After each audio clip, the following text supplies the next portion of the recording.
Welcome to ISR 9 news. రాజకీయాలకు స్వస్తి good bye తన రాజకీయ ప్రస్థానంపై నటుడు ఆలీ. అందరికీ నమస్కారం. అస్సలాము అలైకుం రహమతుల్లాహి బర్కాతు. మిత్రులారా, 1999లో నేను రాజకీయాల్లో అడుగుపెట్టాను. మా పెద్దాయన డాక్టర్ డి రామానాయుడు గారి కోసం. ఎందుకంటే నేను చైల్డ్ ఆర్టిస్ట్ తర్వాత నేను మళ్ళీ ఒక వయసు వచ్చిన తర్వాత నాకు అద్భుతమైన అవకాశం ఇచ్చి ప్రేమ ఖైదీ అనే సినిమాతోటి మళ్ళీ నా కెరీర్ స్టార్ట్ అయింది చైల్డ్ ఆర్టిస్ట్ తర్వాత.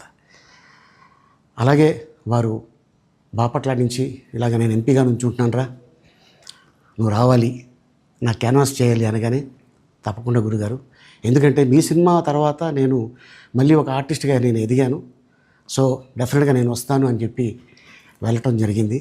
అప్పుడు టీడీపీ హయాంలో దాదాపు ఒకే పార్టీలో 20 సంవత్సరాలు నేను ఉన్నాను. తర్వాత మళ్ళీ ఇటు రావడం జరిగింది. నాకు అన్నం పెట్టింది ఫస్ట్ నా తెలుగు ఇండస్ట్రీ, నా తెలుగు ప్రజలు, ప్రేక్షక దేవుళ్ళు, నా నిర్మాతలు, నా డైరెక్టర్సు, నా హీరోలు. ఈ రోజున ఈ రేంజ్లో నేను ఎదిగాను. 45 సంవత్సరాలు ఇండస్ట్రీలో ఉన్నాను. దాదాపు 1200 సినిమాలు పైచిలుకు యాక్ట్ చేయడం జరిగింది. 6 భాషల్లో యాక్ట్ చేయడం జరిగింది. ఓకే, నేను దయాగుణం ఉంది, భగవంతుడు ఇచ్చాడు కాబట్టి నాకు రాజకీయం తోడైతే కొద్దిగా 10 మందికి నేను సహాయపడగలను అనే ఉద్దేశంతో రాజకీయాల్లోకి వచ్చాను తప్ప రాజకీయాలు చేయాలని రాజకీయాల్లోకి రాలేదు. ఇండస్ట్రీ నాకు ఇంత మంచి లైఫ్ ఇచ్చింది, నేనేం చేస్తే బాగుంటుంది అని నలుగురిని చూసి నేను ఒక ట్రస్ట్ పెట్టుకున్నాను మా నాన్నగారి పేరున. దాదాపు 16 సంవత్సరాలు అవుతుంది నేను ట్రస్ట్ పెట్టుకొని. ఏ రోజు కూడా, ఈవెన్ దో కోవిడ్లో కూడా ప్రతి నెల వాళ్ళకి 1000 రూపాయలు నేను సాయం చేసేవాడిని. కోవిడ్లో కూడా ఆపకుండా అలా కంటిన్యూగా సాయం చేస్తూనే ఉన్నాను. చాలామందిని నా కుటుంబంలో అవ్వచ్చు, బయట వాళ్ళు అవ్వచ్చు, చుట్టాల్లో అవ్వచ్చు, చాలామందికి చదివించాను నేను. అండ్ అలాగే మా తల్లిదండ్రులు నాకు ఇచ్చిన ఒక గుణం అది అందరితో పంచుకోవాలని చెప్పి ఉద్దేశంతో నేను ట్రస్ట్ కూడా పెట్టుకున్నాను. నా ఇన్కంలో దాదాపు 20% నేను ట్రస్ట్కి ఇవ్వటం జరుగుతుంది. గతంలో కూడా చెప్పా, ఫారిన్ కంట్రీస్లో ఏదైనా ఈవెంట్స్ చేస్తే దాంట్లో నుంచి 60% ట్రస్ట్కి వెళ్ళి 40% నేను తీసుకునేవాడిని.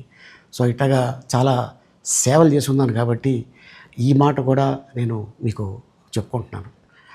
అండ్ అలాగే నేను వ్యక్తిగతంగా ఎవరి మీద ఏ పార్టీలో ఉన్నా కూడా నేను నా పార్టీ గురించి నేను పొగుడుతాను, అక్కడ ఉన్న వ్యక్తి ఎమ్మెల్యే క్యాండిడేట్ గురించి నేను పొగుడుతాను, నా నాయకుడిని నేను పొగుడుతాను తప్ప ఎప్పుడు ఎవరిని కూడా ఒక మాట అంటాం కానీ వాళ్ళ లైఫ్ గురించి కానీ వాళ్ళ పర్సనల్ లైఫ్ గురించి కానీ ఎప్పుడు కూడా ఏ వేదిక మీద కూడా మీరు వెతికినా కూడా దొరకదు. అండ్ అలాగే సో నేను ఈ రోజున మీ ముందుకి రావడానికి కారణం ఏంటంటే, నేను ఏ పార్టీ మనిషిని కాదు, ఏ పార్టీ సపోర్టర్ని కాదు, ఐఎమ్ జస్ట్ కామన్ మ్యాన్గానే ఉండి ఇక నా సినిమాలు, నా షూటింగ్లు నేను చేసుకుందాం అని చెప్పేసి అనుకుంటున్నాను. That's it. ఈ మాట చెప్పడానికే నేను మీ ముందుకు వచ్చాను. సో నేను ప్రతి 5 సంవత్సరాలకు ఒకసారి ఎలక్షన్లో మీరు వెళ్ళి ఎలా ఓటేస్తారో నేను కూడా ఒక కామన్ మ్యాన్గా వెళ్ళి ఓటేసి వస్తాను. సో రాజకీయాలకి స్వస్తి, గుడ్ బై, థ్యాంక్ యూ.